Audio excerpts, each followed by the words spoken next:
दोग जनावरांक झुजावपाक हे चुकीचे आणि मन जातीचेर अन्याय करपी असे मानपी चडशे लोक ह्या संवसारात आसात। कांय जाणांक दोन बैल एकमेकाक शिंगां तोपून झगडटासान नेत्र सूख मेळटा। संस्कृती जपची पूण कसली हो एक संस्कृतीचोच भाग। आज धिऱ्यांचेर जीत आरोलकर उलयलो। धिऱ्यो कायदेशीर करपाक सरकारान कसली पावलां उबारल्यात ताचो सभाघराक प्रश्न। सीएमान जाप दिली।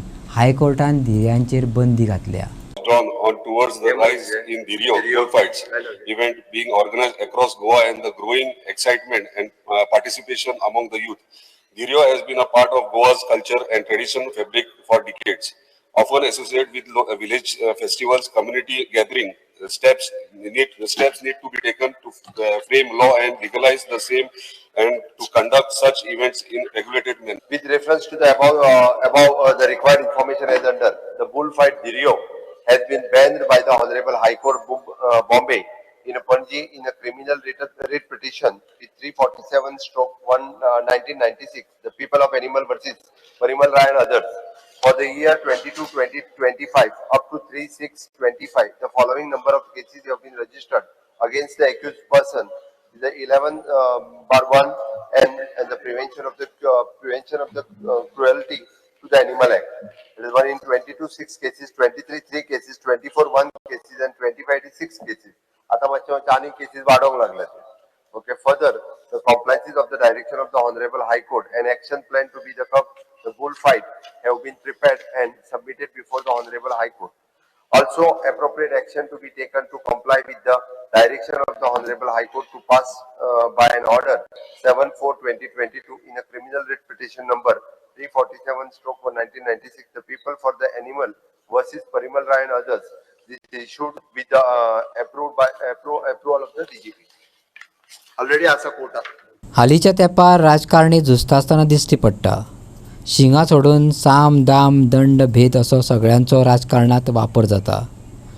गोंयच्या कांय राजकारण्यांक बैल झुजता आसतना पळोवपाक मजा येता।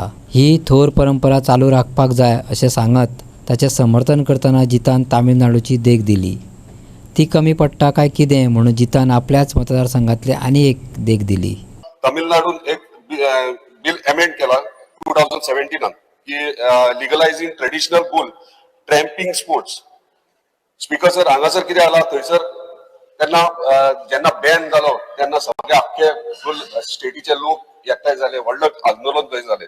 तेन्ना असेंब्लीन अशें डिसिजन घेतलें म्हणजे दोनूय पार्टी DMK आणि AIADMK दोनूय ऑपोजिशन आणि रुलिंग पार्टी दोगांयनी हे बिल इंट्रोड्यूस करून पास केला आणि अमेंड केलो ऍक्ट आणि तेंच्यांनी तो boule fight traditional boule fight हे लिगलायज केले।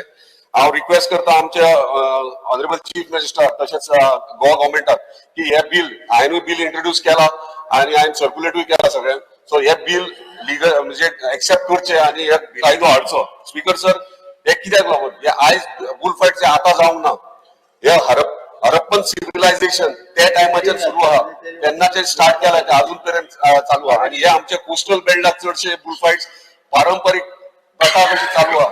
ह्यो स्पोर्ट्स कितलीशीच वर्सां पिढ्यान पिढ्या हे चालू आहा। एक्झाम्पल दिता, आमदार जालो 6 महिने जाले, म्हाका एक फोन येता, जाणट्या आईचो एकटो फोन येता, मांद्र्याच्यानूच येता आनी म्हाका सांगता कितें ती बाबा एक आपलें काम कर रे, आपलो बाबू म्हणा 2 वर्सां घरान आहा, मातशें पळय तेचे कितें जाता जाल्यार। हांवें म्हणलें आई तुज्या चेड्याक धाडून दी ऑफिसांत सगळे डिटेल्स घेवन खंय जॉबाचे पळयता। अरे चेड्याचे पळय आसूंक रे म्हणटा, आपलो पाडो 2 वर्सां दायाचेर उठा, एकूय हे जावंक ना, धिरी जावंक ना, मातशें तें पळय। अरे आतां हांसोंक कितें रात करूंक तें कळना जालें।